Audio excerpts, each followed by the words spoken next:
We're here today with Sandy Mitchell, CEO of Apex Catalyst Group and author of Coloring Outside the Lines, a grown-up's creative guide to increasing emotional intelligence. And Sandy, you say that business owners call you when they need to control the chaos. Tell us more about that. Yeah, let me give you 3 examples of clients that I have that will help resonate with that. The first one, we had a commercial services client. They'd lost $12 million in the 3 years before they came to us. The second one is a medical supply company, and they had grown really fast in the beginning, but then they had plateaued for the last couple of years. And the third one is a security guard company that grew so fast. They felt like they were just barely hanging on to the company. And that's what we do for them. We help them have sustainable, controlled, and profitable growth. So you just talked about some business owners and CEOs that were growing very, very quickly or who were dealing with a lot coming at them at one time, which means then by default, and it may be a bit ironically, that the folks who most need you are also going to be in that place where they think, I can't take anything else on right now. So what do you say to those leaders? Because it's a little bit of a double-edged sword there. It is, it is. Here's the thing, it does take time. When you are putting the infrastructure around your business, it does. But most CEOs, most leaders spend over 80% of their time focused on things below their pay grade. So they're whack-a-moling problems all over the place. And so they are so deep in their business that they can't pause, look up, and look out. So we help them work on the business so that they can really feel like they've got clarity, momentum, and then they're able to get the growth they want. Okay, so you just brought up another truism for business owners and CEOs, and that is that they often think they have to do everything by themselves, that no one else can do the things that they're doing, and that everything really rests on their shoulders. So how do you help them create a team around them that can take some of that on, especially for the folks who really are sort of white-knuckling it? They don't want to let anything go. Let me give you a quick story of a client we had. It's a husband and wife partner. They own a trucking company. After about 2 months, it wasn't very long, 2 months after the program with us, he had a massive heart attack. And both of them had to leave the business for about 3 or 4 months. But during the program, they had put the right people in the right place. Everybody knew exactly where the company was going and how they were going to get there. They had the processes in place. So not only did the company survive, they actually thrived when the owners were out.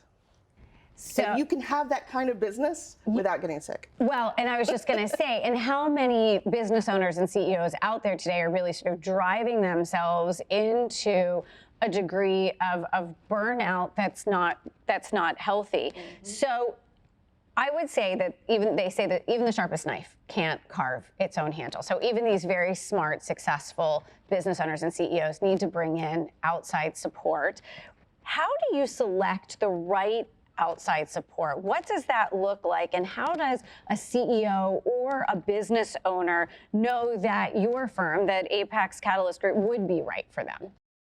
I think you need to look at 2 things, Angelique. The first one is experience. The second one is, are we a cultural fit? And Apex Catalyst Group, we've worked with over 650 business owners and their executive teams in over 30 industries. So we have a lot of experience with entrepreneurial, small, mid-sized company businesses that are especially really growth oriented. And we're still really picky about who we work with. So from a cultural fit, we don't just work with the owner or the leader. We actually work with the whole leadership team.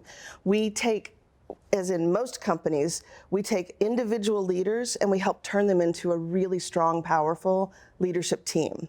So that really helps them grow, and it takes some of the pressure off of the leader's shoulder. I'm going to change gears here for just a second.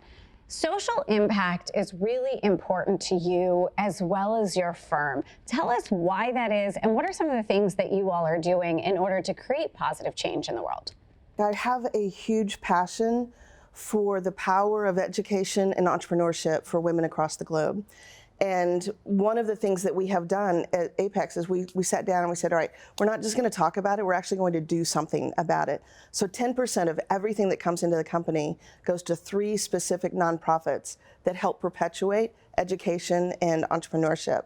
Let me give you a quick example on this. When I was in Africa, there was a program that we just stumbled upon, and they take kids who are head of household because their parents died of AIDS. And so they teach them how to take care of their brothers and sisters. They teach them an entrepreneur, a trade.